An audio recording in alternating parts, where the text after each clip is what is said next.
The arrow of time means that, unfortunately, I have to write the scripts to these videos before I've read your comments. It's frustrating because your input is, for the most part, useful and constructive. I've lost count of the number of times I've said to myself, "Oh, yeah, they're right, I should have mentioned this," or "Damn it, I forgot to say that." And of course, sometimes I get things completely wrong, like saying the Triumph Speed 400 in yesterday's video had shower forks. It doesn't. But this is the first time I've felt compelled to make a separate video to explain something I got badly wrong. And of course, I'm talking about my failure to wear gloves in the Speed 400 review that went out yesterday. If you're interested in why, then I'll explain in a minute. But I came in for some perfectly justified stick in the comments yesterday, so I thought I owed you an apology. You are completely right. As with a crash helmet, gloves should be worn at all times. And I normally do. Honest, I'm touched that so many of you were concerned for my safety. But perhaps more importantly, and this is why I decided to put this short video up today, I now realise that perhaps the bigger mistake was my implied condoning of not wearing gloves. You see, I don't think I've quite got used to the concept of being an influencer. If I'd said to my careers officer at school in the early 1980s, for instance, that I wanted to be an influencer, he wouldn't have had a clue what I was talking about. I started this channel 5 years ago when we arrived in Portugal. I was just an enthusiast looking to share my passion for motorcycling by making a few nice videos in the sunshine. And that's pretty much still my mindset today. I forget that people listen to what I say and sometimes value and even act upon my opinion. I remember a few months ago, for example, someone left a very nice but also slightly disconcerting comment along the lines of, "I can't wait to see which bike you buy next, RocketMan.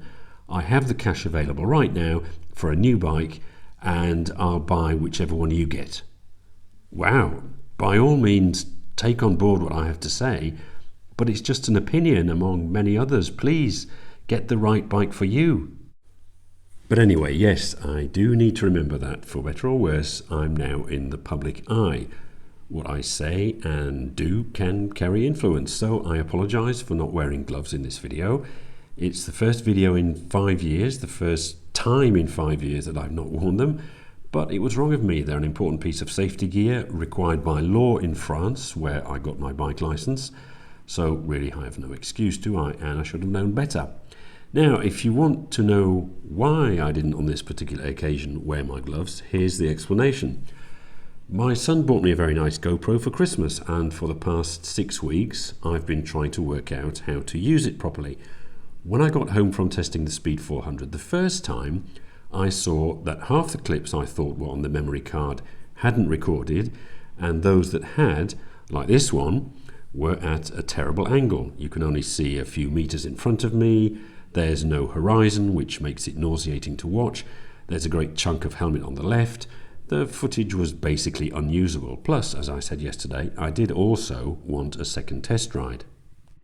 So I went back to Triumph Algarve on my Honda scooter, wearing thick winter gloves as it was a chilly January morning, to ask the manager, who knew full well that I had no intention of buying his Speed 400, as I'd cancelled my order for the Scrambler before Christmas, if I could possibly take his demonstrator out again. Now, to his immense credit, he did agree immediately, no problem at all. But I did feel a little embarrassed and thought, I absolutely have to get it right this time. I can't mess up the filming again and come back for a third time. So, as I was only riding a few kilometres down the road to Villamora, you can see here, I took the poor decision to leave my unwieldy winter gloves in the scooter so that I could keep an eye on and, if necessary, operate and adjust the GoPro more easily. And it worked. The second bunch of clips you can see here were much more watchable. So there you have it. I apologise again for not wearing the gloves, but you see, influencers are just ordinary people and we make mistakes too. I shall endeavour to ensure it never happens again. And at least the GoPro didn't pick up the shorts and flip-flops I also had on. Just kidding.